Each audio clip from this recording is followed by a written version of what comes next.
In this lesson, we're going to explore botnets and zombies. Now, a botnet is a network of compromised computers or devices controlled remotely by malicious actors, and they're often used for cyber attacks or other malicious activities. A botnet is created by using other types of malware to gain access to a system, victimize it, and then add it to the botnet so that the attacker who controls the botnet can use the processing, memory, storage, or networking capabilities of your system without your consent. Now, each botnet is made up of hundreds, thousands, or even millions of compromised systems, which we call zombies. Now, a zombie is simply the name of a compromised computer or device that is part of a botnet and used to perform tasks using remote commands from the attacker without the user's knowledge. So, what happens to your computer if it becomes the victim of a botnet? Well, let's pretend that your computer picked up some kind of malware, and that malware was designed to change your computer into a zombie. Your single workstation, which is now considered to be a zombie, is then added to the larger botnet as part of a collection of compromised computers under the control of a master node.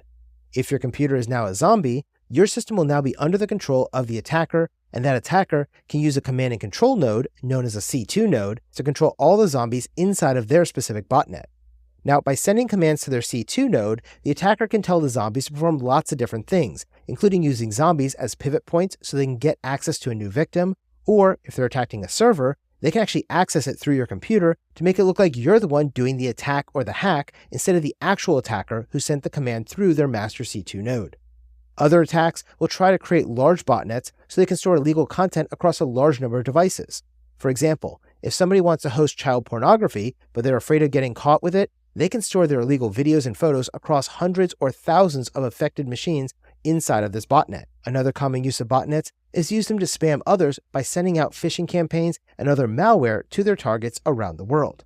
But by far the most common use of a botnet is to conduct a DDoS attack, which is known as a distributed denial of service attack. Now, a distributed denial of service attack, known as a DDoS, will occur anytime you have a lot of machines targeting a single victim and then attacking them all at the same time.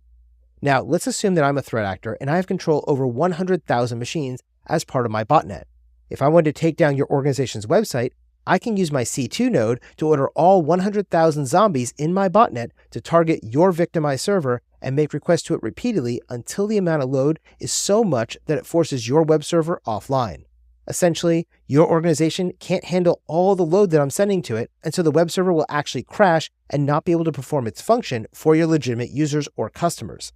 Since around 2015, though, many threat actors have begun to use botnets to make money by using their zombies to do processor-intensive things like crypto mining on their behalf too. So, if an attacker can get 10,000 or 100,000 zombies as part of their botnet, they can command those zombies to give you 20 to 25% of their available processing power so they can continually mine cryptocurrency in the background without your knowledge or consent.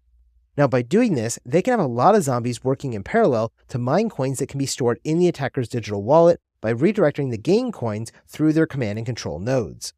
Another use of botnets by attackers is to use this combined processing power to break through different types of encryption schemes. Here again, the attacker is trying to gather as many zombies as possible to add them to this distributed computational network in order to use some of each of the zombies' processing capabilities to brute force different encryption schemas. Now, to avoid detection, attackers will usually not take up all of your computing power, but instead, they'll usually use 20 or 25% of your available processing power, so it takes you a little bit longer to detect that, and that way you don't realize your machine has been compromised. After all, if I broke into your machine and took over 90 to 100% of your processing power, your computer would fail to respond to your own requests, and then you'll start looking for the cause of that, which would, in this case, find that you are now part of my botnet as a zombie, and so most attackers aren't going to be greedy and they're not going to try to use up all 90 to 100% of your processing power, and they'll stick with only 20 to 25% across hundreds or thousands of zombies to still have a great computational network and tons of processing power at their disposal for all the malicious or nefarious things they want to do, like conducting distributed denial of service attacks or making money through crypto mining.